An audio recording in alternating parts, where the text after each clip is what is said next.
আমার নবী রাহমাতুল লিল আলামিন রে আলেম বলে কাউবয়। নাউজুবিল্লাহ বলেন না? নাউজুবিল্লাহ। আরো জোরে বলেন না নাউজুবিল্লাহ। আমার নবীকে বলছেন কাউবয়, রাখাল। এই কথা আমার দেশে মুসলমানরা সমর্থন করতেছে কিছু, আজব ব্যাপার। রব্বুল আলামিন নবীরে রাখাল বলেন নাই। পুরা কোরআন শরীফের কোন জায়গায় আমার নবীকে রাখাল আল্লাহ বলেছেন দেখাইতে পারবেন না। নবীজি কম্বল মোবারক জড়ানো অবস্থায় জমিনে ছিলেন, শুয়ে আছেন। আল্লাহ সূরা মুজাম্মিল নাযিল করলেন। প্রথম আয়াতে আল্লাহ ডাক দিলেন, ইয়া আইয়ুহাল মুজাম্মিল, ও কম্বল জড়ানেওয়ালা, জোরে কন্না সুবহানাল্লাহ। আল্লাহ ডাক দিছেন, ও কম্বল জড়ানেওয়ালা। রব্বুল ইজ্জত বলেন, ইয়া আইয়ুহাল মুদাসসির, নবীজি রাহমাতুল লিল আলামিন রে খোদ রব্বুল আলামিন যিনি বানাইছেন তিনি কখনো ইয়া মুহাম্মদ বলে ডাক দেন নাই। আল্লাহু আকবার। বিশ্ববাসীর শিক্ষা দিচ্ছেন আল্লাহ, আমি বানাইছি কিন্তু আমার হাবিব, আমার বন্ধু, আমি তাকে সম্মান দেই, তোমরা তার সম্মান দিও। কেমন? লা তারফাউ আসওয়াতাকুম ফাওকা সাউতিন নবী, তোমরা নিজেরা নিজেদের মতো একজন আরেকজনকে যেভাবে সম্বোধন করো এইভাবে আমার হাবিব রাহমাতুল লিল আলামিনকে সম্বোধন করো না। কে বলছেন? জোরে বলেন, কে বলছেন? যদি সম্বোধন করেন, সূরা হুজুরাতের 2 নম্বর আয়াতের শেষের অংশে আল্লাহ বলেন, তোমাদের সারা জীবনের আমলনামা এমন ভাবে ধ্বংস হয়ে যাবে যে তোমরা টেরও পাইবা না। জোরে কর না নাউজুবিল্লাহ। এখন নবীজিকে যিনি কাউবয় বললেন তিনি তওবা করা জরুরি। যারা ওনার কথা সমর্থন করলেন আপনারও তওবা করা জরুরি। আমি শুধু সত্য কথাটা আপনার সামনে তুলে ধরতেছি, ভালো লাগলে মানবেন, ভালো না লাগলে মানবেন না। অনেকেই আমাদের কাছে একটা ভিডিও পাঠায়, যখন এই কথাগুলো আসে বলে, হুজুর আপনাদের অনেক হুজুররা একটা গজল গাইছে, নবী রাখালিয়ার বেশে মা খাদিজার দেশে বকরি চড়াইতেন জংলায়। ও ভাই, রাখালিয়ার বেশ আর হলো রাখাল এক জিনিস না, ঠিক কিনা বলেন?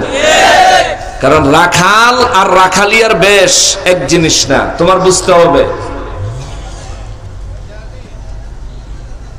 বাদশাহ অনেক সময় সাধারণ মানুষের রূপ ধারণ করে দেশের পরিস্থিতি জানার জন্য ঘোরাঘুরি করে।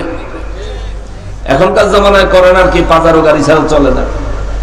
কিন্তু খলিফাতুল মুসলিমিন আমিরুল মুমিনিন হযরত ওমর ফারুক আযম রাদিয়াল্লাহু তাআলা আনহু সিভিল বেশে সাধারণ মানুষের মতো রাতভর পুরো রাজ্য ঘুরে বেড়াইতেন। সুবহানাল্লাহ। সাধারণ মানুষের মতো ঘুরে বেড়াইতেন রূপ ধারণ করে, কিন্তু হাকিকতে তিনি ছিলেন আমিরুল মুমিনিন। তো নবীজি রাখালিয়ার বেশে, তার মানে হচ্ছে নবীজি রাখালিয়ার রূপ ধারণ করেছেন। নবীকে রাখাল বলা হয়নি। হুজুর আপনি রাহমাতুল লিল আলামিন, আপনি রাসূলুল্লাহ হাবিবুল্লাহ, কিন্তু আপনি রাখালের রূপ ধারণ করেছিলেন, হাকিকতে আপনি রাখাল না। এটা হচ্ছে রাখালিয়ার বেশে কথার ব্যাখ্যা।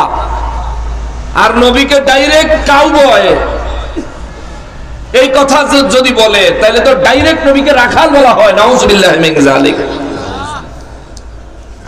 এই কথা বললে ঈমানে ঘাটতি আসবে, ঈমান চলে যাবে। আমি লাইভের মাধ্যমে বলছিলাম, যিনি এই কথা বলছে আমি আর ওনার নাম নিতে চাইতেছি না, কারণ ওনার নাম নিলে প্রতিবাদ করলেও অনেকে মনে করে আমরা ভাইরাল হইতাম চাই। অত ভাইরাল অনেক নেশা নাই রে ভাই। আল্লাহ যা বানাইছেন আলহামদুলিল্লাহ, আল্লাহ যেতটুকু পরিচয় দিচ্ছেন আলহামদুলিল্লাহ। অন্যের উপর ভর করে আমরা কখনো পরিচয় ধারণ করি না, বরঞ্চ আমাদের অনেকের কাদের উপর ভর করে তোমাদের বহু আলেম পরিচয় ধারণ করেছে। আজকে তোমরা মাস্তানি দেখাইতেছো তাহের হিসাবে মামলা দিয়ে তাহের হিসাবে ঠেকাই দিয়ে মনে করতেছো তোমরা বিরাট মাস্তানি দেখাইলেছো। তোমরা হুজুর আমরা তাহের হিসাবে এক ময়দানে বহাও দেখি, খেলা নজর মেজে বোকা, ঠিক কিনা বলেন? তোমাদের হুজুরকে দিয়ে 1 ঘন্টা তাফসীর করাও একই স্টেজে, আমাদেরকে 1 ঘন্টা তাফসীর করতে দাও, খেলা জমায়ে দিব। তাফসীর কারে কয়? জনমের মতো শিখিয়ে দেব। তাফসীরের নাম দিয়ে রাজনীতি করে বেড়াও। রাজনীতি করো গা, তোমার অধিকার আছে, এ দেশের নাগরিক হিসেবে রাজনীতি করার অধিকার আছে। কিন্তু নাম দিলা মাহফিলের কল্লা রাজনীতি, নাম দিলা তাবলীগের কল্লা তালিম। তোমরা নামে আর কামে ঠিক নাই কি লিগা? আল্লাহ না কইছে ফালা তাকুলু মা লা তা'লামুন। আয়াতটা ভুলে গেলাম। আল্লাহ রাব্বুল ইজ্জত বলেছেন এমন কথা তোমরা বলো না যেই কাজ তোমরা করো না। এমন কথা বলতে আল্লাহ নিষেধ করছে। নবী রাহমাতুল লিল আলামিনের ব্যাপারে 100% সতর্কতা অবলম্বন করতে হবে, কারণ ঈমানের বিষয়। আমল দুর্বল হইলে, আমলে ঘাটতি হইলেও রব্বুল আলামিন ইচ্ছা করলে দয়া করে মাফ করে দিবেন, যদি ঈমান ঠিক থাকে। আর ঈমান ঠিক নাই তাইলে আল্লাহ পাক ক্ষমা করবেন না। ঈমানদারের জন্য আল্লাহ পাক দয়া করবেন, দয়া প্রদর্শন করবেন।